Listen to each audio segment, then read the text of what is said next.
నువ్వెంత కష్టపడి చదివినా, ఎంత కెరీర్ గ్రోత్ ఉన్నా, ఎంత అద్భుతమైన టాలెంట్ ఉన్నా, లాటరీలో కొట్టుకుపోతావు అన్నటువంటిది H1B వీసాల విషయంలో జరిగింది.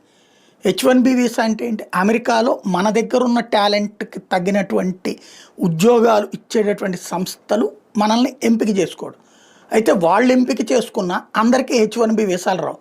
ఒక 1000 మందిని ఎంపిక చేసుకుంటే వాళ్ళు ఎంతమందిని అలౌ చేయాలనుకుంటున్నారు అనేది అమెరికా లెక్కేస్తే 100, 200 అన్నప్పుడు ఈ 1000 మందిది ఒక లాటరీ తీసి అందులో ఆ 100, 200 మందిని ఓకే చేస్తారు. అంటే మిగతా 800 మంది టాలెంట్ ఇప్పుడు ఈ 100, 200 మంది కంటే ఎక్కువ టాలెంటెడ్, ఎక్కువ మార్కులు వచ్చిన వాళ్ళు అయి ఉంటారు, ఎక్కువ ఎక్స్పీరియన్స్డ్ అయి ఉంటారు, ఎక్కువ సబ్జెక్ట్ ఉన్న వాళ్ళు అయి ఉంటారు. కానీ ఈ లాటరీలో దొరక్క మిస్ అవుతుంటారు. తక్కువ టాలెంట్ ఉన్నా సరే లాటరీ కారణంగా అక్కడికి వెళ్ళి సక్సెస్ అవుతున్న వాళ్ళు ఉన్నారు. దీన్ని సెటరేట్ చేసే కార్యక్రమం H1B వీసాలకు అప్లై చేసేవాళ్ళు ఫర్ ఎగ్జాంపుల్